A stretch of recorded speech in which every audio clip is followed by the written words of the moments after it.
बहुत महत्वपूर्ण क्वेश्चन है परीक्षा के लिए कि गॉस के नियम से कूलाम के नियम का निगमन कीजिए, है ना। गॉस के नियम से हम लोग कूलाम के नियम का निगमन करेंगे, तो उसके लिए क्या कीजिए, फिगर बनाए हैं। मान लिया कि एक निर्वात या वायु में कोई क्यू कूलाम का आवेश क्या कर दिया, रख दिया, ठीक है। और उसके केंद्र से आर दूरी पर एक बिंदु क्या है, पी है। ये पी जो है वो आर दूरी पर है, मतलब प्लस क्यू जो बिंदु ओ पर है वहां से आर की दूरी जो है, आर की दूरी पर बिंदु पी है, जहां पर वैद्युत क्षेत्र की तीव्रता की हमको गणना करके हमको किसका नियम दिखाना है, कूलाम का नियम दिखाना है। तो इस पृष्ठ पर जो पृष्ठ बनेगा उसे गॉसियन पृष्ठ कहेंगे।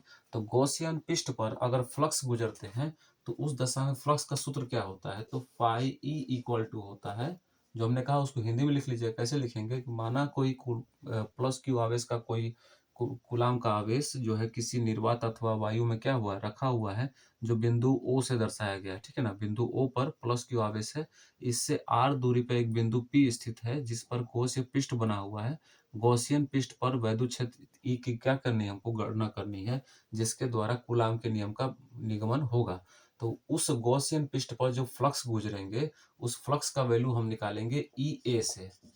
हम cos थीटा से निकाल सकते हैं, क्योंकि इस गॉसियन पृष्ठ पर थीटा का वैल्यू क्या होगा, 0 होगा।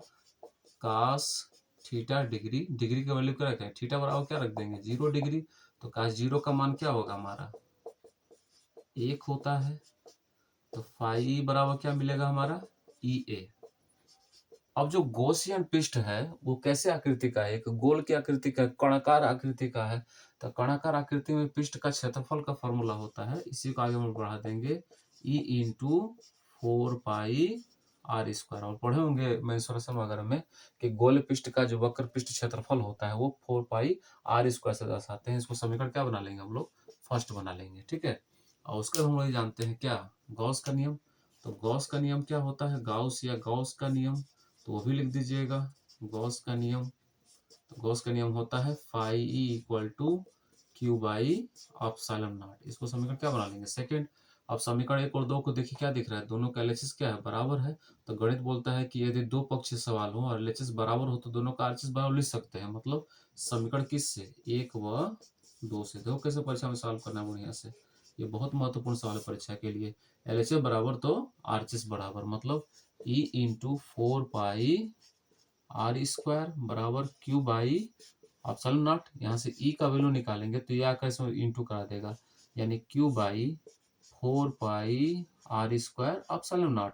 ऐसे को थोड़ा सजा दीजिएगा, E equal to Q by 4 pi, ऐसे थोड़ा सजाना, थोड़ा ध्यान दीजिएगा, 1/4 pi epsilon naught into Q by R square, ठीक है। अब देखिए ये जो वैद्युत क्षेत्र हमने प्राप्त किया है, इस वैद्युत क्षेत्र में वैद्युत बल भी लगेगा। तो वैद्युत बल को मान लेंगे कि यह जो जो दूरी थी उस दूरी को क्या मान लेंगे, अनंत को मान लेंगे, कि आपने अनंत दूरी से किसी परीक्षण आवेश को लाया है। तो उस दशा पर जो बल लगेगा F इक्वल टू वो क्यू ई से F equal to Q naught E हो जाएगा, चूंकि परीक्षण आवेश पर बल की गणना कर रहे हैं। तो F equal to Q naught अपनी जगह छोड़ दो और ई का वैल्यू ये भर देना, कितना, 1/4 pi epsilon naught into Q by नीचे कितना आर स्क्वायर।